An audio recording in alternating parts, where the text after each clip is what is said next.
Gold trusted gold buyers మీరు తాకట్టు పెట్టిన బంగారాన్ని విడిపించి ఈ రోజు ఉన్న మార్కెట్ ధరకు కొనబడును. ఎడ్రా అనగానే ఎందుకని ఫస్ట్ అదొక డైవర్షన్ పాలిటిక్స్ అనేది గుర్తొస్తోంది. నెక్స్ట్ బెదిరింపులు భయపెట్టడానికి వాడుకుంటున్నారు అనేది అటు బీఆర్ఎస్ చెప్తోంది, బీజేపీ కూడా అదే మాట అంటోంది. మీరెలా చూస్తున్నారు? బీజేపీ ఆ మాట ఎప్పుడు అనలేదు. లీడర్స్ అంటున్నారే కొంతమంది. సో అభిప్రాయాలు రకరకాలుగా ఉండడంలో తప్పేం లేదు. మీ చేతికున్న 5 ఏళ్ళే 5 రకరకాలుగా ఉన్నప్పుడు వ్యక్తుల మధ్యలో అభిప్రాయ భేదాలు ఉండడాన్ని తప్పెట్లా పెడతారు. Bharatiya Janata party stands for nature. Narendra Modi గారు చాలా స్పష్టంగా చెప్పినారు. తల్లి పేరు మీద 2 మొక్కలు నాటండి అని నరేంద్ర మోడీ గారు చెప్పినారు. చాలామంది విమర్శించేటోళ్ళు విమర్శిస్తారు. ఎందుకు చెప్పినారు నరేంద్ర మోడీ గారు 2 మొక్కలు పెట్టండి అని? అంటే ప్రకృతి పర్యావరణం 2 దెబ్బతింటున్నాయి, ఎకలాజికల్ ఇంబ్యాలెన్స్ జరుగుతూ ఉంది, పర్యావరణాన్ని రక్షించాలి. ఉత్తరాఖండ్లు, కేదార్నాథ్ దేవాలయాలు, నిన్నగాక మొన్న జరిగిన వాయనాడులు, 2020 నవంబర్లో డిసెంబర్లో జరిగిన భాగ్యనగరం వరదలలో మునిగిపోవుడు, ఈరోజు మీరు ఈ ఛానల్ ఇంటర్వ్యూ చేస్తున్నప్పుడు ఉభయ తెలుగు రాష్ట్రాలు వరద నీళ్ళల్లో విలవిల్లాడ్డాలు, ఇవన్నీ జరుగుతున్నాయి. ఎందుకంటే ప్రకృతి విధ్వంసం జరిగింది కాబట్టి. ఆ ప్రకృతి విధ్వంసం జరగకూడదు అంటే చెరువులు, కుంటలు, నాలాలను రక్షించడం అనేది రేవంత్ రెడ్డి మానసపుత్రిక కాదు, రేవంత్ రెడ్డి కలగన్నది కాదు. చాలామంది తెలియక మీద చదివి మీద పేపర్లు చూసి గోల పెట్టేటోళ్ళు చాలామంది ఎక్కువ అయిపోయారు. దానికి తోడు మీ యూట్యూబ్ ఛానల్లో చర్చలు లొల్లులు ఎక్కువ పెడతా ఉన్నాయి. 1994లో అప్పటి కాంగ్రెస్ ముఖ్యమంత్రి దివంగత కోట్ల విజయభాస్కర్ రెడ్డి గారు మొట్టమొదటిసారిగా ఈ భాగ్యనగరంలో మీరాలం ట్యాంక్ అనేటువంటి ఒక చెరువు కబ్జా అయిందని చెప్పి కంప్లైంట్ వస్తే శ్రీమతి రేచల్ చటర్జీ అనేటువంటి ఒక ఐఏఎస్ అధికారిని పంపించి మీరాలం ట్యాంకులో కట్టిన అన్ని కన్స్ట్రక్షన్స్ని గులగొట్టిండు. ఎప్పుడది? 1994లో. 30 ఏళ్ల క్రితం జరిగిన ఒక సంఘటన మీరు తెలియదు, ఎందుకంటే మీరు కొత్తగా వచ్చిన రిపోర్టర్లు కాబట్టి. 30 ఏళ్ల కింద ఉన్న రిపోర్టర్లు ఎవరైనా అడిగితే చెప్తారు. ఇలా మీరాలం ట్యాంక్ ఉందా కవిత గారు? ఇలా మీరాలం ట్యాంక్ ఉందా? రిపోర్టర్లు కాదు, లేదు. నన్ను చెప్పనీరు కవిత గారు, నన్ను చెప్పనీరు. అందరికి సమాధానం చెప్తా, మీకు కూడా చెప్తా నేను. తర్వాత 2007, 2008లో ఉమ్మడి ఆంధ్రప్రదేశ్ హైకోర్టు లోపల కొన్ని కేసులు వేసినారు. ప్రజా ప్రయోజన వాద్యాలు, కొంతమంది మీలాంటోళ్ళు నాలాంటోళ్ళు పోయి ఇక పలానా చెరువు కబ్జా అవుతుంది, పలానా నాలా కబ్జా అవుతుంది, భవిష్యత్తుకు నష్టం అవుతుంది అని చెప్పి వేసినప్పుడు ఆంధ్రప్రదేశ్ ఉమ్మడి హైకోర్టు 2010వ సంవత్సరంలో అన్ని డబ్ల్యూపీలని కలిపి జడ్జిమెంట్ ఇస్తూ లేక్ ప్రొటెక్షన్ సెల్ అనేది ఒకటి పెట్టమని చెప్పింది. నేను ఇప్పుడు కాయిదాలు తెచ్చుకోలే కవిత గారు, if I'm not wrong and subject to correction. GO number 154 అని ఏప్రిల్ 2010వ సంవత్సరంలో అప్పుడు ఉన్నటువంటి ఉమ్మడి ఆంధ్రప్రదేశ్లో కాంగ్రెస్ ప్రభుత్వం ఒక జీవో ఇచ్చింది. దేనికోసం ఇచ్చింది? లేక్స్ ప్రొటెక్షన్ కోసం. జీవో 111లో ఉన్న భూములలో జరుగుతున్న అక్రమ నిర్మాణాలని ఆపేతందుకు chief secretary, revenue secretary, DGP ఇట్లా 18 మంది అధికారులని సభ్యులుగా పెట్టి protection cell, lake protection committee అని ఒక కమిటీని వేసి ఈ భాగ్యనగరాన్ని కాపాడమని చెప్పింది. తర్వాత అదే హైకోర్టు, ఆంధ్రప్రదేశ్ హైకోర్టే చెప్పింది, ఉమ్మడి హైకోర్టు, భాగ్యనగరంలో 2252 చెరువులు, కుంటలు ఉన్నాయి, వాటికి బఫర్ జోన్ అంతా ఫిక్స్ చేయండి, వాటిని ఎవరు కబ్జా చేయకుండా ఉంచండి అని చెప్పి 2010లో చెప్పింది. That was the peak time of Telangana movement. ఆ జడ్జిమెంట్ ఎవరు పట్టించుకోలేదు. అందరూ జై తెలంగాణ అనుకుంటూ తిరిగినాం. కట్టేటోడు కట్టిండు, కూర్చేటోడు కూర్చిండు, అమ్మేటోడు అమ్మిండు, మధ్యలో చాలా మంది నష్టపోయిండ్రు. అది జరిగిన తర్వాత 2014లో బాగా చదువుకున్న ఆయన వచ్చి మున్సిపల్ అడ్మినిస్ట్రేషన్ మంత్రి అయ్యిండు, కేటీఆర్ అనేట ఆయన. ఏం చేసిరు లేక్ ప్రొటెక్షన్ కోసం? ప్రతి చెరువును సుందరీకరణ పేరిట ఆయన దోస్తుల కోసం, ఆయనకు నచ్చిన బిల్డర్ల కోసం, వాళ్ళ ఇంట్లో ఉండే రాజ్యసభ సభ్యుల కోసం, పోయేందుకు తొవ్వల కోసం ప్రతి చెరువుని నాశనం చేసి 10 ఏళ్లలో కాకతీయులు కట్టిన చెరువులకి మిషన్ కాకతీయ అని పేరు పెట్టినవని నాటకం పెట్టి భాగ్యనగరంలో ప్రతి చెరువుని, ప్రతి కుంటని పేరున్న అన్ని బిల్డర్లకి ఇచ్చి నాశనం చేసి 2020 నవంబర్ డిసెంబర్లో భాగ్యనగరంలో వరదలు వచ్చినాయి. నేను దుబ్బాక ఎమ్మెల్యే గెలిచిన 1 నెల తర్వాత అప్పుడు ఏం చెప్పిండు కేసీఆర్? ప్రతి ఇంటికి 10,000 ఇస్తాం నష్టపోయినానికి అని చెప్పిండు. ఇచ్చిండు ఎలక్షన్ల కోసం చెప్పి. ఎందుకు మునిగింది ఆ రోజు భాగ్యనగరం? భాగ్యనగరం వెళ్ళే అవస్థలతో ఎందుకుంది? ఒక ఆయన వచ్చి విశ్వనగరం అంటాడు, ఇంకొక ఆయన వచ్చి 4వ నగరం అంటాడు, ఒక ఆయన వచ్చి సైబర్ నగరం అంటాడు. ఉన్న నగరాన్ని కాపాడు రవయ్య అని రఘునందన్ అంటున్నాడు. దీనికి ఎవరికి కష్టమైతే నాకేంది? రఘునందన్ చెప్పింది, హైకోర్టు ఎప్పుడో చెప్పింది అంటున్నా, 2010లో చెప్పింది. తర్వాత 2020లో కేటీఆర్ అంటే ఆయన మున్సిపల్ అడ్మినిస్ట్రేషన్ మినిస్టర్గా మళ్ళీ ఒక జీవో తీసుకొచ్చిండు. మళ్ళీ ఒక జీవో తీసుకొచ్చి ఏం చెప్పిండు? అప్పటి కొత్త జిల్లాలు అయినాయి, ఉన్న భాగ్యనగరాన్ని కాపాడలేనోడు, కూట్ల రాయి తీయలేని కేటీఆర్ అంటోడు మళ్ళీ ఒక జీవో తెచ్చిండు. జీవో నెంబర్ 46, 54 కరెక్ట్ గుర్తులేదు కవిత గారు నాకు, సబ్జెక్ట్ టు కరెక్షన్. దాంట్లో ఏం చెప్తాడు? మెదకు, సంగారెడ్డి, సిద్దిపేట జిల్లాలని కూడా ఈ లేక్ పరిరక్షణ కమిటీ లోపలికి తీసుకురావాలని చెప్పిండు. జీవో 2021లో ఇచ్చిండు. 22లో ఇంకో జీవో ఇచ్చిండు. ఇచ్చి లోకల్ బాడీస్కి ఒక జాయింట్ కలెక్టర్ ఉంటాడు ప్రతి జిల్లాలో, ఆ లోకల్ బాడీస్కి జాయింట్ కలెక్టర్ ఎవరైతే కలెక్టర్గా పనిచేస్తున్నాడో ఆయనను వీటికి లేకుల రక్షణ కోసం ఇన్ఛార్జిగా పెట్టిండు. ఎన్ని చెరువులు కబ్జా అయినాయి, ఎన్ని కుంటలు కబ్జా అయినాయి? సాక్షాత్తు రాష్ట్ర సర్వోన్నత న్యాయస్థానం హైకోర్టు చెప్పిన 2252 చెరువులు కుంటలు ఏడునే పోదాం పాండ్రి రాండి. మా జర్నలిస్ట్ మిత్రులు మరో మంచికో చెరువుని దత్తత తీసుకోరి, కాపాడు చెరువుని. రఘునందన్ ఏదో మాట్లాడుతూ ఉన్నాడు, రఘునందన్ హైడ్రాకి సపోర్ట్ చేస్తూ ఉన్నాడు, బీజేపీ ఎల్పీ లీడర్ వద్దన్నాడు. చెరువులో కట్టమని చెప్పిండా మా ఎల్పీ లీడరు? మా ఎల్పీ లీడర్ చెప్పిండు కదా, ఆ ఫాతిమా కాలేజ్ సల్కం చెరువులో కట్టిందని కూలగొట్టమన్నాడు. దాని గురించి ఎందుకు మాట్లాడారు? ఎవరిని బెదిరించినాం? మీ దగ్గర జేసీబీలు లేకపోతే మేము జేసీబీలు ఇస్తామో అని చెప్పినాం, ఇస్తామో అని చెప్పినాం. కిరాయి లేకుండా ఫ్రీగా ఇస్తామో నంబుల్లో జరులు తప్పేముంది అందులో? మా ఎల్పీ లీడర్ గది మాట్లాడింది చూసిన నేను. నేంట్లో మాట్లాడిందని మా ఎల్పీ లీడర్ ఏడో కాంట్రాడిక్ట్ చేయలేదు. ఏం చేసిర్రు? కేవలం పెద్దల్ని కాపాడడానికి, పేదల కోసం ఫైట్ అనేది దీన్ని యాక్చువల్ గా ఎలా చూస్తున్నారు? పల్లం రాజు అంటే పేదోడా పెద్దోడా? పల్లం రాజు ఏ పార్టీలో ఉన్నాడు? నాగార్జున అనేటోడు పెద్దోడా చిన్నోడా? ఏం మాట్లాడతారు మీరు? మల్లారెడ్డి కాలేజీ కూలగొట్టాలా కూలగొట్టొద్దా? మీరు పొందడం లేని ప్రశ్నలు అడగొద్దు. ఎవడు పెద్దోడు ఎవడు పేదోడు? చెరువులో కట్టినోడు పెద్దోడు అయితేంది, పేదోడు అయితేంది. చట్టం ముందు అందరు సమానలే అని ముచ్చట చెప్తాం కదా మనం అందరం. మరి పెద్దోడు అయితేంది, పేదోడు అయితేంది? వాయనాడు ఎందుకు కొట్టుకుపోయింది 4 రోజుల కింద? ఎందుకు కొట్టుకుపోయింది? ఇదే ఎన్డీఆర్ఏలు, నేషనల్ డిజాస్టర్ రెస్పాన్సిబుల్ టీములు అన్నీ కూడా, నేషనల్ డిజాస్టర్ మేనేజ్మెంట్ టీములు కూడా అన్నీ ఏం చెప్పినాయి? అక్కడ తొలగించుర్రు ఆ కట్టడాల, చెరువులు కడ్డంగా, గుట్టల కడ్డంగా, కొండల కడ్డంగా కట్టినాయి అని చెప్పారు. తొలగించిరా? తొలగించలేదు. తొలగించకపోతే ఏమైంది? పార్లమెంట్ నడుస్తున్నప్పుడు లాస్ట్ మంత్లో చూస్తున్నాగా మనుషులు కొట్టుకుపోయారు కదా, ఊర్లు కొట్టుకుపోయినాయి కదా. మీరు ఎందుకు ప్రకృతిని విధ్వంసం చేస్తారు అంటున్నా. ఎవరిచ్చారు మీకు ఆ రైట్? ఒక సైన్స్ టీచర్ అడుగుతున్నా, పక్కకు పెట్టి రఘునందన్ ఎంపీ బీజేపీ మెదక్ పక్కన పెట్టి మాట్లాడుతున్నా. పర్యావరణ హితం కోరుకునే ఒక సైన్స్ టీచర్గా మాట్లాడుతూ ఉన్నా నేను. ఎకలాజికల్ ఇంబ్యాలెన్స్ జరగొద్దు అని చెప్తా ఉన్నా. ఎకలాజికల్ ఇంబ్యాలెన్స్ జరుగుతూనే ఈ వరదలు వస్తూ ఉన్నాయని చెప్తున్నా. వీళ్ళు ఎందుకు విలవిల్లాడుతుంది దేశమంతా? ఎందుకు విలవిల్లాడుతూ ఉంది? ఈ మాటని 1917లో ఒక రష్యన్ ఎడ్యుకేషన్ హిస్టరీ చెప్తాడు టిఆర్ మాల్తూస్. ఏమని చెప్తాడు? మనుషులు 2 × 2 4 అవుతారు, 4 × 4 16 అవుతారు, 16 × 16 326 ఇట్లా పెరుక్కుంటూ పోతా ఉన్నారు. కానీ మనిషి అవసరమైనటువంటి పంచభూతాలు గాలి, నీరు ఇవన్నీ పెరుగుతున్నాయి. అట్లా మీరు పెరిగినంత స్పీడ్గా పెరుగుతున్నాయా? పెరుగుతలేవు. కాబట్టి ఏ డే విల్ కమ్, భూమి తనకు బరువు ఎక్కువ అయిన రోజు జనాభాని మనం నియంత్రించకపోతే తానే నియంత్రిస్తుంది అని చెప్పి 1917లో ఒక రష్యన్ ఎడ్యుకేషన్ హిస్టరీ చెప్తే 10th క్లాస్ బయాలజికల్ సైన్స్లో పాపులేషన్ ఎడ్యుకేషన్ అనే పాఠం పిల్లలకి చెప్పడాన్ని ఆచరిస్తామని ఒక స్టూడెంట్ అడిగితే ఆచరిస్తా అని ఒక కూతురికే కన్ఫైన్ అయిన ఒక టీచర్గా అడుగుతున్నాడు. నేను ఇలా ఈ ప్రకృతిని విధ్వంసం చేసే హక్కు నీకెక్కడిది? ఎక్కడిది? అందుకనే వాల్కనోలు, అందుకనే సునామీలు, అందుకనే ల్యాండ్ స్లైడ్లు వస్తున్నాయి మన దేశంలో. You have to control. ఆ కంట్రోల్ ఎక్కడ తప్పింది? తక్కువ ధరకు వచ్చిందని చెరువులో. భాగ్యనగరంలో జనాభా పెరిగితే చెరువును కబ్జా చేస్తావా? కుంట జాగా తక్కువకి వచ్చిందని కొనుక్కుంటావా? కమిషనర్ని మేనేజ్ చేసి పర్మిషన్ తెచ్చుకుంటావా? ఐఎమ్ ఆస్కింగ్ దిస్ గవర్నమెంట్, ఎవరైతే కమిషనర్ పర్మిషన్ ఇచ్చిండో ముందు వాడిని రిమాండ్ చేయి.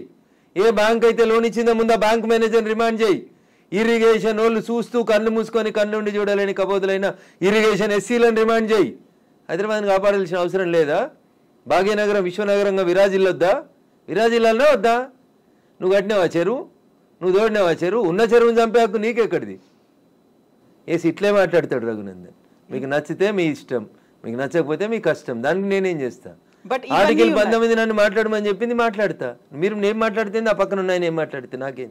ఎగ్జాక్ట్లీ ఇవన్నీ ఉన్నాయి. కాకపోతే చిన్నోడా పెద్దోడా? కోర్టు కేసులనే భారతదేశ సర్వోన్నత న్యాయస్థానం చెప్పింది, సుప్రీంకోర్టు చెరువులు, కుంటలు, నాలాలు ఎవడు కబ్జా చేసినా నిర్దాక్షిణ్యంగా గులగొట్టమని చెప్పింది. ఈ దేశంలో సుప్రీంకోర్టు కంటే పెద్ద కోర్టు ఏంది? ఏం కోర్టు ఉంది అంటున్నా?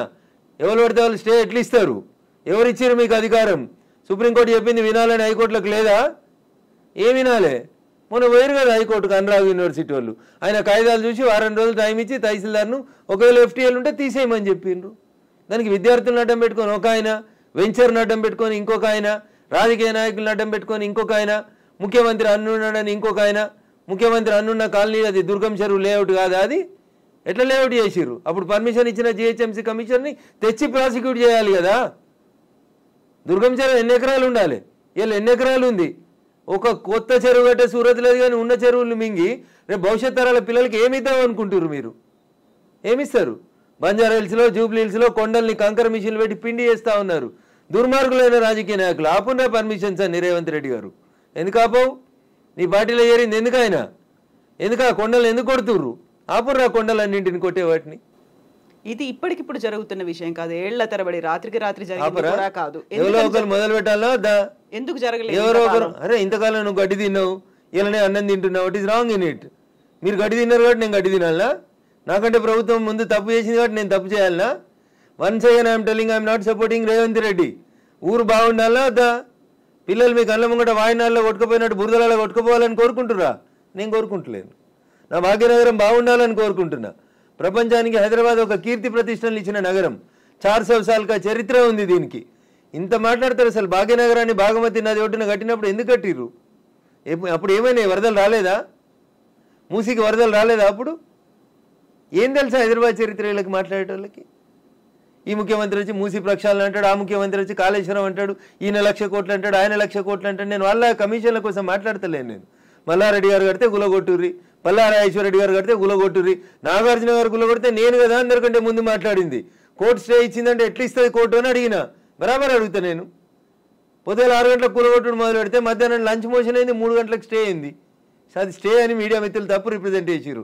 స్టేటస్కో ఇచ్చింది, అది కూడా కరెక్ట్ కాదంటే నేను జడ్జి గారి ముందు కూడా ఇట్లా వాదిస్తా. నేను కూలగొట్టాలి అంటున్నా. 2014లో చెప్పింది అంటున్నా ఆంధ్రప్రదేశ్ ఉమ్మడి హైకోర్టు. ఏమని? ఎన్ కన్వెన్షన్ సర్వే చేయమని చెప్పింది హైకోర్టు. సర్వే చేసి హెచ్ఎండిఏ 2016లో రిపోర్ట్ ఇచ్చింది, అందులో 3.5 ఎకరాల FTL బఫర్ జోన్ ఉందని. 2016 నుంచి ఇలా ఎందుకు కూలగొట్టలేదు అంటున్నా. కోర్టు ఉత్తర్వులను ఎందుకు ఉల్లంఘించారు? ఏం జరిగింది అనుకుంటున్నారు మీరు? ఏం జరుగుతుంది? వాళ్ళ కోడలు బ్రాండ్ అంబాసిడర్ అయింది చేనేతకి. ఆమెకి చేనేత తెలియదు, చీర తెలియదు, ఆమె తెచ్చి బ్రాండ్ అంబాసిడర్ చేసారు. ఆ సంబంధాలు ఏం సంబంధాలు వాళ్ళు చెప్పాలి, అప్పుడు ఉన్న వాళ్ళు చెప్పాలి. నాకేం తెలుస్తుంది? వాళ్ళకి ఆ రంగుల లోకంతో ఉన్న రక్త సంబంధం ఏందో వాళ్ళు చెప్తే బాగుంటుంది. నానోరు ఎందుకు ఖరాబ్ చేస్తారు? రంగుల లోకంతో రక్త సంబంధం అలా అనుకుంటే కేవలం ఎన్ కన్వెన్షన్ నాగార్జున దాని మీదే ఉంటుందా? ఇప్పటికి పద్మాలయ స్టూడియో మీద లొల్లి పెట్టింది రఘునందన్. ఇదే హరీష్ అని 6 అడుగులు ఉన్నాడు మాట్లాడిండు. మళ్ళీ పర్మిషన్ ఎట్లా ఇచ్చారు ప్రభుత్వం రాగానే?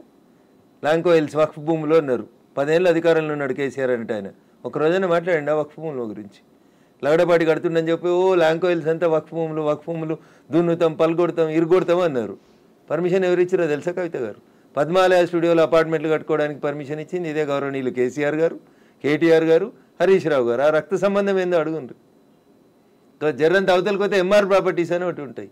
ఎంఆర్ ప్రాపర్టీస్లో రైతులు, తెలంగాణ రైతులు మా భూములు పోతున్నాయని ఏడిస్తే వాళ్ళకి పైసలు ఇప్పిస్తామని స్పీచ్లు ఇచ్చిండు.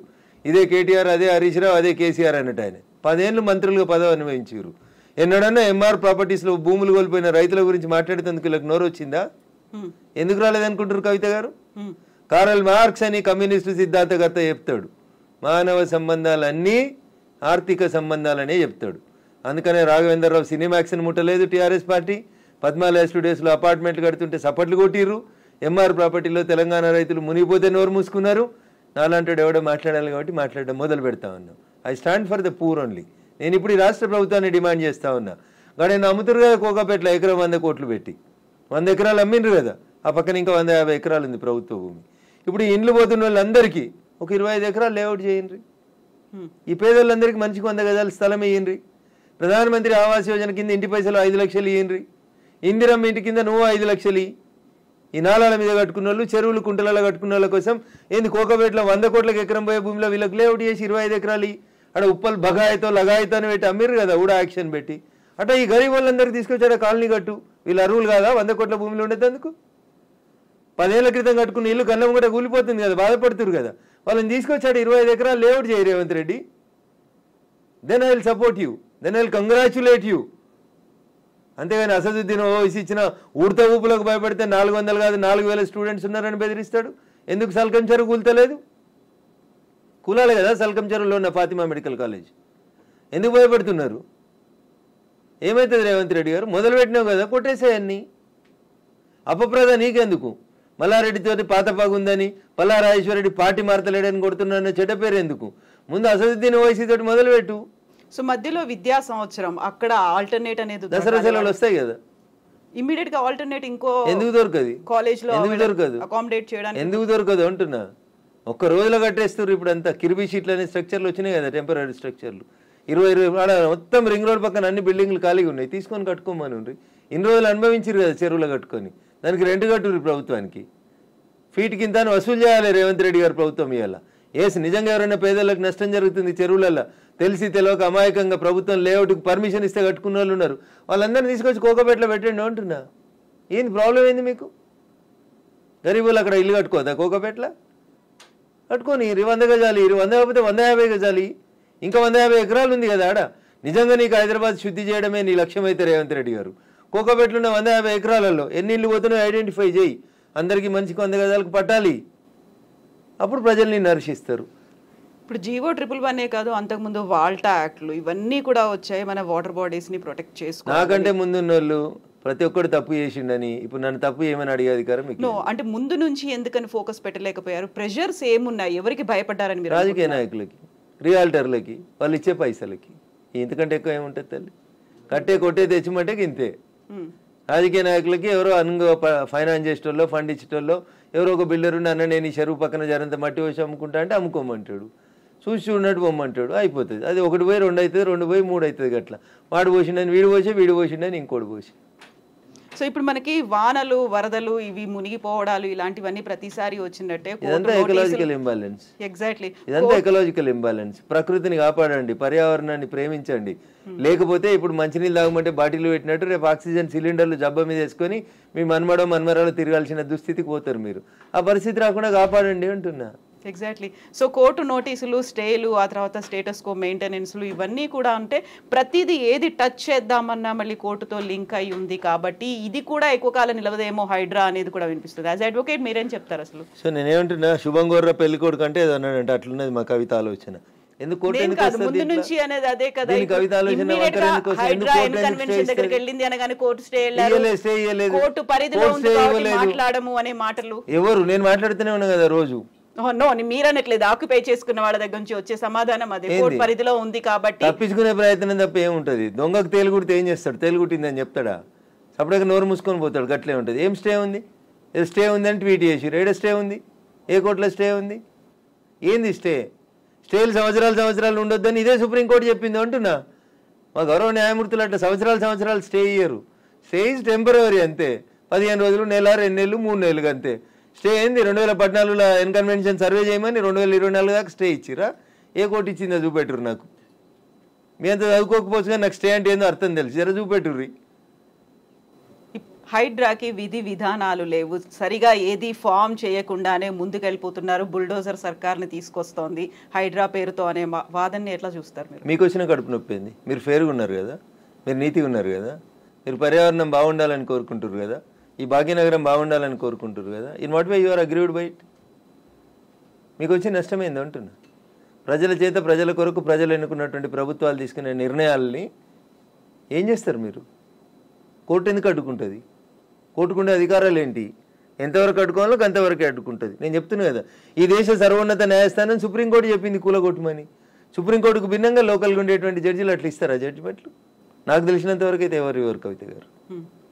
సో ఇప్పుడు హైడ్రాని సడన్ గా తెర మీదకి తీసుకొచ్చింది. 1994 రావడం, ఒక హైడ్రాని తీసుకొని రావడం అనేది భయపెట్టడానికో బెదిరించడానికో, లేకుంటే రుణమాఫీ 6 గ్యారంటీ స్కీములు అడుగుతున్నారు కాబట్టి డైవర్షన్ పాలిటిక్స్ అనే వాళ్ళకి ఏం చెప్తారు మీరు? నేను అంటున్నా, రుణమాఫీ చేయాల్సిందే, ఇచ్చిన 6 హామీలను అమలు చేయాల్సిందే. రైతులకు చెప్పినటువంటి రుణమాఫీ, యువతకు చెప్పిన డిక్లరేషన్, మహిళలకు ఇచ్చినటువంటి మహిళా డిక్లరేషన్ అన్నీ చేయాల్సిందే. అవి చేసి ఇది వదిలేద్దామా? అవి చేయాల్సిందే, ఇవి చేయాల్సిందే. ఇది చేయమని చెప్పురు, అది చేయమని లొల్లి పెడతాం. మేము లొల్లి పెడుతూనే ఉన్నాం కదా. బీజేపీ ప్రశ్నిస్తున్న, బీజేపీ పేరిట ప్రశ్నిస్తున్న తెలంగాణ పేరిట మేమంతా నడుపుతూనే ఉన్నాం కదా. రైతన్నల రుణమాఫీ కోసం మాట్లాడితే హైడ్రా గురించి మాట్లాడొద్దా? బట్ అది డైవర్షన్ కోసమే చేస్తున్నారు అనే మాట. So I don't have any comment on this particular issue. నేనేమంటున్నా, నేను రుణమాఫీ కాలేదు, రైతులతోటి చేయించేది రైతులతోటి చేపిర్రి, హైడ్రాకి దానికి ఏం సంబంధం అంటున్నా. ఎందుకు రాస్తున్నాయి పేపర్లు హైడ్రా గురించి అంత గొప్పగా? వదిలేసారు, ఆయన పని ఆయన చేసుకుంటూ పోతాడు, మీ పని మీరు చేసుకోరు. రుణమాఫీ గురించి మీరు రాయమంటే రాస్తారా? రాయరు కదా. రైతులు మాట్లాడితే మన పేపర్లో హెడ్ లైన్స్ రావు కదా. ఏమవుతాయి మనకి? హైడ్రా మా కేటీఆర్ అంటాడు, ఆయన అమెరికాలో అంటాడు, అది ఫుల్ హాఫ్ పేజీలు వస్తుంది, పెద్ద పేజీలలో వస్తుంటుంది. ఫస్ట్ పేజీలలో 119 ఎమ్మెల్యేలలో ఆయన యువరాజు అయినట్టు ఆయన మాట్లాడితే పైన ఒక బాక్స్ కట్టి రాస్తారు మీరు. ఆయన కట్టిన జన్వాడ ఫామ్ హౌస్ నాది కాదని స్టేట్మెంట్ మారుస్తాడు. ఒక్క మీడియానైనా రాసిందా? రేవంత్ రెడ్డి అన్నట్టు ఆయన అరెస్ట్ చేసిన రోజు ఈ ఫామ్ హౌస్ నాది, ఇగో దాని మీద డ్రోన్ ఎగిరేసినావు, ఇగో క్రైమ్ నెంబర్ ఇంత, నార్సింగ్ పోలీస్ స్టేషన్ అని తీసుకొచ్చి ఒక్కరైనా రాసిరా మా జర్నలిస్ట్ మిత్రులు? ఇవాళ అది నోరా మోరా, ఇది నాది కాదు నా దోస్తుంది అని చెప్తే ఎందుకు రాయారు? ఆ రోజు స్టేట్మెంట్ ఈ రోజు స్టేట్మెంట్ రెండు పక్క పక్కన పెట్టి ఎందుకు చూపాయించారు? ఎలక్ట్రానిక్ మీడియాలో ఎందుకు చూపెట్టారు? ఎందుకు చూపెట్టరు అంటున్నా. ఎవరా దోస్తు? ఎందుకు నీకు లీజుకి ఇచ్చిండు? ఆయనకు నీకున్న వ్యాపార సంబంధాలు ఏంది? అది కదా మీరు బయట పెట్టాల్సింది. మునిపోయిన కంపెనీకి వారసుడు కదా ఆయన, నీకు జాగి ఇచ్చిన ఆయన, లీజ్ ఇచ్చిన ఆయన. 8,000 కోట్లు ఎగ్గొట్టిర్రాళ్ళు ఈ దేశంలో. అది మాట్లాడుకుందాం గట్లా. ఇవి మాట్లాడితే మంచిగా ఉంటాయి కదా కవిత గారు. ఆయన డింగ్ డింగ్ అని ఎగురుకుంటూ పోయి జొన్నవాడ ఫామ్ హౌస్ ఆ రోజు ఎందుకు చేసినావు? డ్రోన్లు ఎగురుతలేవా? తెలంగాణలో డ్రోన్ ఏడా ఎగురుతలేదా? డ్రోన్ ఎగిరేస్తే తప్ప ప్రతి పెళ్లిలో డ్రోన్ ఎగురుతుంది, ప్రతి బరాతలో డ్రోన్ ఎగురుతుంది, ప్రతి శ్రీరామనవమికి డ్రోన్ ఎగురుతుంది, ప్రతి వినాయక చవితికి. ప్రైవేట్ ప్రాపర్టీ మీద ఎగరడం అనేది నీది కాదు కదా ప్రాపర్టీ. నువ్వెందుకు కంప్లైంట్ ఇచ్చినావు? నీకెందుకు కడుపున వచ్చింది? జొన్నవాడ ఫామ్ హౌస్ నీది కాదు కదా, నీ దోస్తుంది కదా. ఒక ఎంపీ పార్లమెంట్ నడుస్తుంటే ఢిల్లీకి వెళ్ళి హైదరాబాద్కి వస్తే ఎయిర్పోర్ట్కి వెళ్ళి పట్టుకొచ్చి రిమాండ్ చేసిరు కదా నర్సింగ్ పోలీసు వాళ్ళు. అప్పుడు ఎందుకు చేసినావు? నీది కాని ఫామ్ హౌస్లో, నీ దోస్తు ఫామ్ హౌస్లో ఎవరు నీ దోస్తు పేరు చెప్పు, ఆయనకు ఆస్తి ఎక్కడిదో చెప్పు, ఏ కంపెనీ పెట్టి షేర్లు ముంచిరో చెప్పు, ఏ కంపెనీ పెట్టి వాళ్ళు నాయన జైలుకు పోయిండో చెప్పు, గవి చెప్పు కదా. వాస్తవాలు జనాలకి తెలియకుండా చేస్తారు కాబట్టి నాలంటోడు మాట్లాడాల్సి వస్తుంది. హైడ్రామా అన్నారు. ఎవరు చేస్తున్నారు హైడ్రామా? అన్నోడు చేస్తున్నాడు అంతే. ఎవడు అన్నోడు? ఎవడు పేరు చెప్తా చెప్తావా? వాని చరిత్ర ఏందో చెప్పిపోతే మీరు అన్నారు ఇప్పుడు హైడ్రామా చేస్తున్నారని. నేను చెప్పలేదు, ఆ పొరపాటున కూడా అనలే. హైడ్రా వాళ్ళ పనులు చేసుకుంటూ పోనీరు అంటున్నా. సల్కం చెరువును గులగొట్టిన రోజు రంగనాథ్ సంగతి అడుగుతా, నేను రేవంత్ రెడ్డి సంగతి కూడా అడుగుతా. మొదలు పెట్టగానే అడ్డమైంది కాలాల కట్టే పెడతారు అంటున్నా. మల్లారెడ్డి కాలేజీని గులగొట్టకపోతే అడుగుతా, నేను స్టే ఇస్తే కోర్టుకు ఆర్గ్యూ చేస్తా, స్టే వేకెట్ చేయమని ఆర్గ్యూ చేస్తా. తప్పేముంది అందులో? నీతిగా ఉన్నా, నిజాయితీగా ఉన్నా కాబట్టి నిజాయితీ వైపే ఉన్నా, ధర్మం వైపే ఉన్నా, మా పార్టీ గట్టే ఉండమన్నది. గిట్లే మాట్లాడితే గడిదిక్కే ఉంటా. పేదవాళ్ళకు నష్టం అవుతుంది. రేవంత్ రెడ్డి దగ్గరికి పోతాం, లొల్లి చేస్తాం, కూలిపోతున్న వాళ్ళ కోసం అక్కడ లేఅవుట్ 25 ఎకరాలు చేయమని అంటుతాం. అది ధర్మం. అది కడుపు కాలినందుకు నిలబడతా ఖచ్చితంగా. So Raghunandan Rao advocate and రాజకీయ నాయకుడు, ఇప్పుడు ఒకవేళ ఏదైనా మాట్లాడాలి అంటే ఊరికే అలా ఆరోపణ చేయకుండా ఆధారాలతో సహా చూపిస్తాడు అనేది. జన్వాడ ఫామ్ హౌస్ కి సంబంధించి మీ దగ్గర అన్ని ఆధారాలు ఉన్నాయా? నేను ఎప్పుడు దాని మీద ఇన్వెస్టిగేషన్ చేయలేదు. నేను ఎందుకని? నేను వ్యక్తిగత జీవితాల్లోకి ఎవరి జీవితాల్లోకి పోవాలనుకోలేదు. సరే, అప్పుడు రేవంత్ రెడ్డి పోయినాడు, ఆయన దగ్గర ఆధారం ఉంటేనే పోయిండని నేను అనుకుంటున్నా. అది వాళ్ళిద్దరికి సంబంధించిన వ్యక్తిగతమైన పంచాయతీగా చేసుకున్నారు వాళ్ళు. Let it be decided. నేను ఇవాళ అడుగుతుంది ఏంటంటే, మీకు జన్వాడ ఫామ్ హౌస్ నాది, నా వ్యక్తిగత జీవితానికి భంగం వాటిల్లింది, మా ఫామ్ హౌస్ మీదకి వచ్చి డ్రోన్ కెమెరా ఎట్లా ఎగిరేస్తారు, ఇవి రఘునందన్ మాట్లాడలే. ఆ రోజున యువరాజు కేటీఆర్ మాట్లాడిండు. మా ప్రైవేట్ ఆస్తులకు వచ్చి డ్రోన్ కెమెరాలు ఎగిరితే కేసు పెట్టమా అని మాట్లాడిండు. ఇవాళ ఫామ్ హౌస్ నాది కాదు అని చెప్పడానికి అది నోరా మోరా అని అడుగుతున్న, దానికి సమాధానం చెప్పు. ఏం పెట్టి కడిగిరు? ఫినాయిల్ పెట్టి కడిగిరా? 3 ఏళ్ల కింద రేవంత్ రెడ్డిని డిమాండ్ చేసిన రోజు నీ ఫామ్ హౌస్ ఎట్లయింది? ఇవాళ అది నిబంధనలకు వ్యతిరేకంగా పెట్టిరని గవర్నమెంట్ ఇన్వెస్టిగేషన్ చేస్తే అది నాది కాదు, మా దోస్తుది. ఇంత దారుణమైన అబద్ధాలు ఆడితే ఎట్లా? నేను అడిగిన దాంట్లో ఏమైనా తప్పుంటే చెప్పురు కవిత గారు. మీకు డౌట్ ఉంటే నేను ఆ రోజు కేటీఆర్ మాట్లాడిన మాట, ఈ రోజు కేటీఆర్ మాట్లాడిన మాటలు 2 పంపిస్తా. ఈ ఇంటర్వ్యూ మధ్యలో ఆపి అది ప్లే చేయండి, తెలుస్తుంది మీకు. జనాలకు వాస్తవాలు చెప్పుమర్రి. ఎస్. ఇప్పుడు పేదలకి సంబంధించి కూడా వాళ్ళు 30-40 ఏళ్లుగా వాళ్ళు ఆ ప్రాంతంలో ఆశ్రయం పొందుతున్నారు అనుకున్నప్పుడు వాటిని కూడా కూల్చేస్తున్నారు. Not only in Hyderabad, Mahabubnagar కూడా వెళ్ళారు అని బీఆర్ఎస్ లీడర్స్ చూపిస్తున్నారు. ఎవరికైతే ఓటేసి గెలిపించుకున్నారో వాళ్ళు ఇప్పుడు వీళ్ళని పేదలు నిరాశ్రయులు చేస్తున్నారు అనేది. కవిత గారు, దీన్ని 2 పార్శ్వాలుగా చూడండి దయచేసి. హైడ్రా చేస్తున్న పనిని అభినందించుర్రి. చెరువులు, కుంటలు, నాలాలలో కట్టినవి తొలగించుండ్రి.